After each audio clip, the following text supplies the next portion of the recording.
Okay, welcome to today's Explainer. We're going to be diving into a genuinely fascinating concept today, the ripple effect of leadership. Think about it. How does one single leader's approach ripple outward to impact, well, literally everything? We're talking about from the daily mindset of just one employee all the way up to the bottom line of a massive global corporation. So let's jump right in and look closely at the definitive styles of leadership and see exactly how they dictate organizational success. We're going to trace these ripples pretty systematically today. First, we'll hit the faces of leadership, then look at the impact on the individual. From there, we scale up to powering the team, driving business performance, and finally, we'll wrap up with the ultimate verdict on competitiveness. All right, part one, the faces of leadership. Let's define those core styles.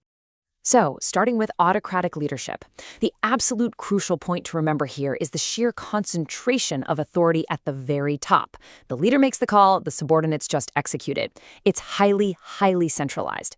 Now, sure, this can be incredibly fast if you're in a crisis, but it has some pretty glaring limitations when it comes to fostering creativity or getting any real employee input. Then, in stark contrast, we have democratic leadership. A democratic leader actually distributes that decision-making authority. They actively seek out the voices, the expertise of the wider team.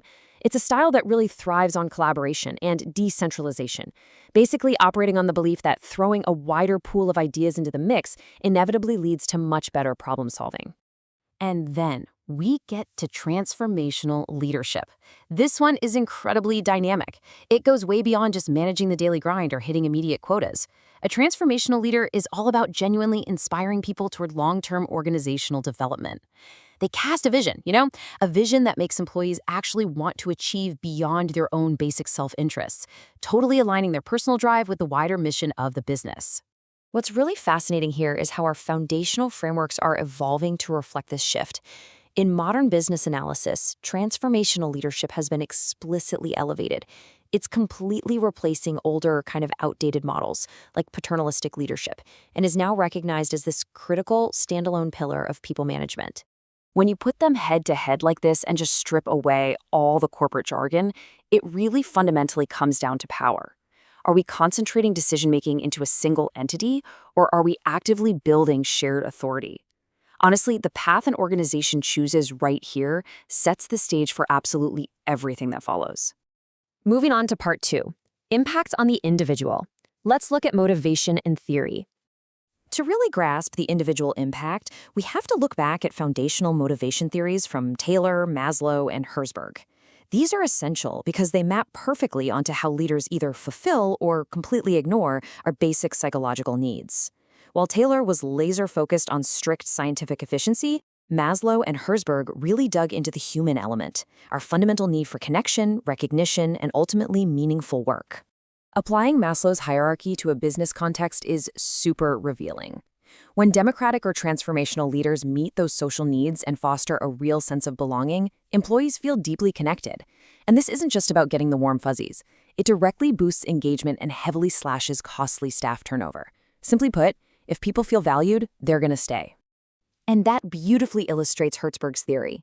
Think about the stark contrast with autocratic leadership for a second. When democratic leaders actually grant autonomy, they aren't just giving away their power. They are utilizing job enrichment. By increasing variety and responsibility, the work itself becomes motivating, which acts as a massive driver for high performance. All right, part three, powering the team. Let's talk collaboration and effectiveness. By definition, teams exist because they can outperform individuals. But, and this is a really critical but, that synergy only happens if leadership fosters the right environment. I mean, just throwing a bunch of people in a room and calling them a team, that doesn't magically guarantee success. To deconstruct how teams actually manage to succeed, we look to Hackman's model of team effectiveness. Hackman emphasizes that a team absolutely needs a compelling direction from leadership. Without a shared understanding and some real cohesion, a group is, well, it's just a crowd. A transformational leader is often that vital catalyst here, providing the exact direction that allows teams to execute flawlessly. And when a leader successfully applies these team-building concepts, those theoretical benefits translate right into tangible financial performance. A wider pool of ideas sparks creativity and way better problem solving. That team cohesion lowers recruitment costs because, hey, retention is high. All of this ultimately drives up operating efficiencies, sales revenue, and profit margins. Good leadership literally pays off. Big time. That brings us to part 4, driving business performance. Time for some real-world application. So here's the ultimate question for any board of directors. Does our specific culture, the one driven by our leadership style, actually give us a measurable edge over our rivals? Let's see how this actually plays out by comparing two massive global players from the source data, Netflix and Shein. Now, they operate in completely different industries, but both of them rely on highly deliberate, very specific leadership structures to completely dominate their markets. Take Netflix, for example. Their competitiveness is rooted in a culture that empowers individuals to make fast, decentralized decisions. They rely heavily on high performers collaborating, but the source material highlights a really critical vulnerability here. If an authoritarian, domineering captain of the ship took over and stopped listening, it would absolutely crush the diverse creativity that Netflix's entire competitive advantage relies on. Conversely, let's look at the fast fashion giant Shein. With over 10,000 global employees, their lean production model demands constant, unrelenting productivity. For this to actually work, they require a tightly coordinated, highly motivated workforce, where continuous communication and democratic input from the teams ensures constant efficiency improvements.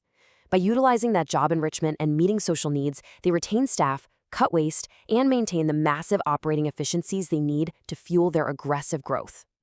And finally, part 5, the ultimate verdict on adaptation and efficiency. So as we pull all these threads together, the sources make it impartially clear. There's no single leadership style that's just perfect forever.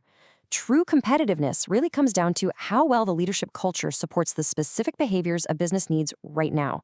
Success lies in dynamic adaptation rather than getting rigidly entrenched. If a culture is too rigid, it doesn't just stall out, it becomes a literal liability. I'm going to leave you with this to ponder. When you look at the organizations around you, or heck, even your own workplace, are their leaders truly creating ripples of growth and transformation? Or are they just making waves and holding back potential? Think about the style, the motivation, and the culture they foster every single day. That wraps up our explainer for today. Keep observing, keep questioning, and we'll see you next time.